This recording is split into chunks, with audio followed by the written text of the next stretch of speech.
Today we are going to discuss about the balance of payments. So often we write it about BOP. Now BOP means balance of payments. Now what is balance of payments? Firstly, you must know the meaning of balance of payments. Balance of payments is a summary of all the international transactions of a country and its citizens during a specified period of time. This period is usually for 1 year. Although certain countries, many countries now they have started preparing quarterly accounts for the purpose of forecasting. So let us not discuss all about that.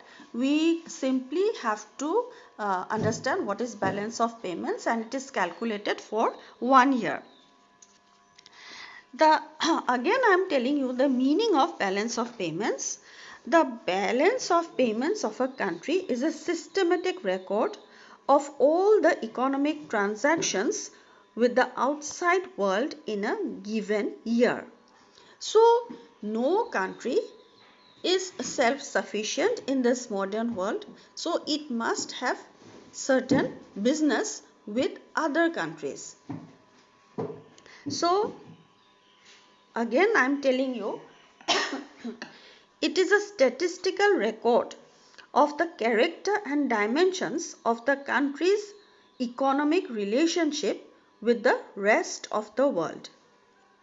So what is the amount of dealings, how much whatever exports have been done by, supposing we are talking of India, so what amount of goods does India export to other countries, how much does India import from other countries, all this. Okay.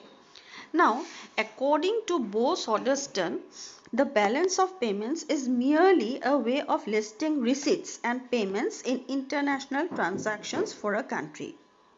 It shows the country's trading position, changes in the net position as foreign lender or borrower, and changes in the official reserve holding.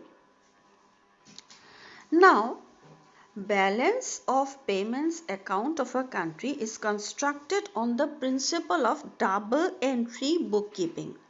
You just listen to this term, double entry bookkeeping. Okay. Now, in balance of payments accounting, the practice is to show credits on the left side and debits on the right side. Now, credit means plus.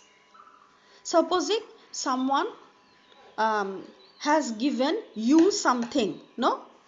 So, the Department of Economics has received a grant of say 5,000. So, that is a credit.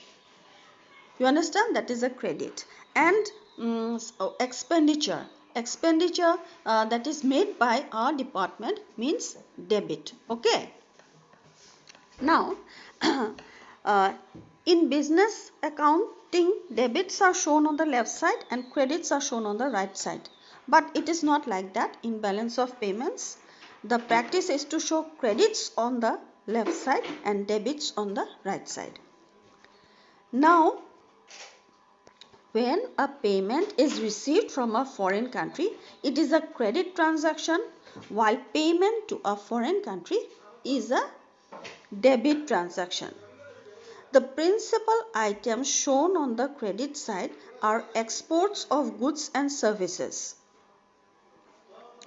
unrequited or transfer receipts in the form of gifts, etc., from foreigners, borrowings from abroad, investment by foreigners in the country, and official sale of reserve assets including gold to the foreign countries and international agencies.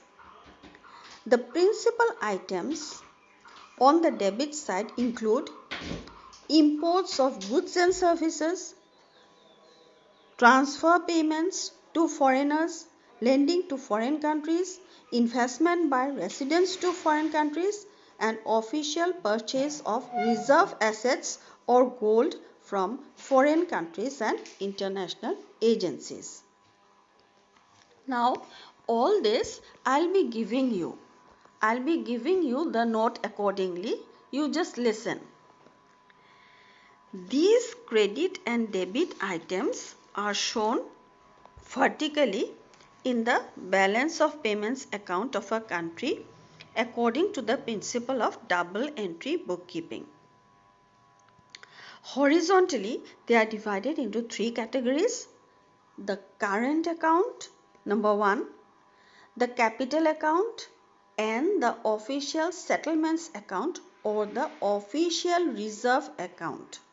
Okay. Now, you listen carefully.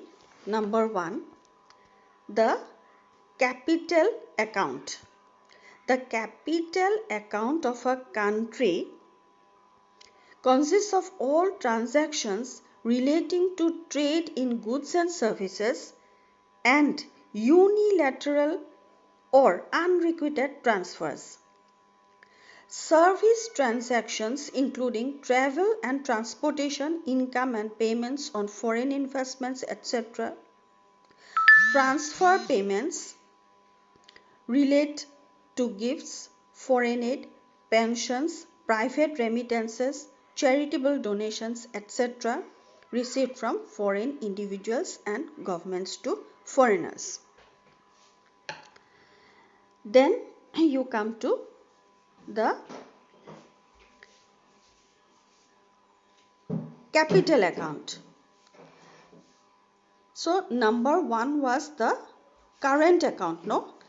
Number 1 was the current account and number 2 is the capital account. Okay.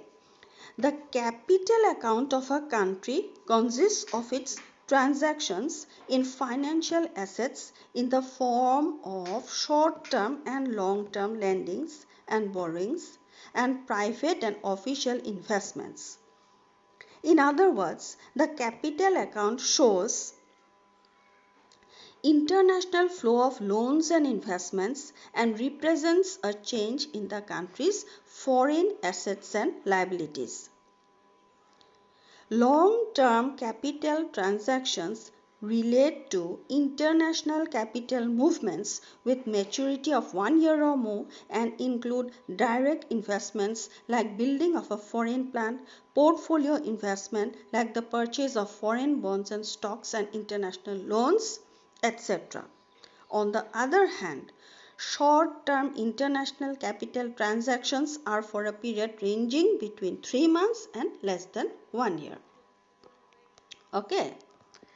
Then we come to number 3, the official settlement accounts or the official reserve asset account. In fact, it is a part of the capital account.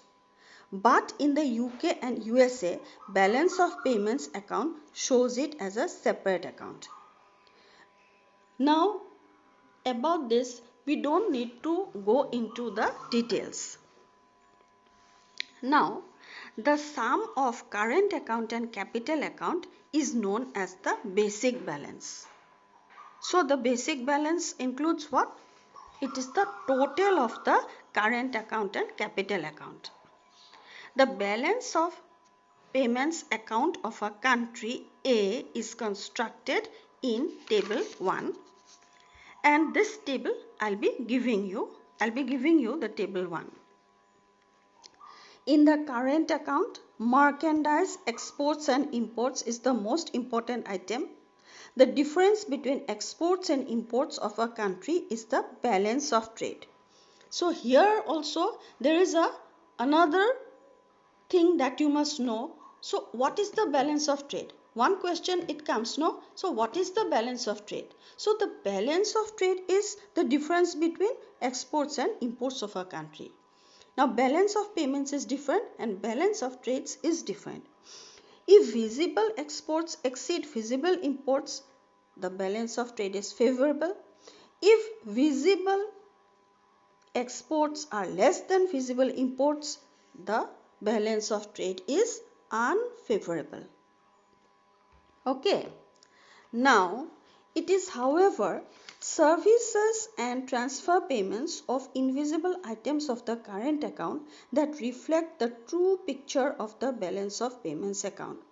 They, along with the visible items, determine the actual current account position. If exports of goods and services exceed imports of goods and services, the balance of payments is favorable. If the exports of goods and services is less than the imports of goods and services, the balance of payments is unfavorable. So naturally, exports mean what? Selling, no? And import means buying. So naturally, if selling is less and buying is more, then it is natural that it's unfavorable, no?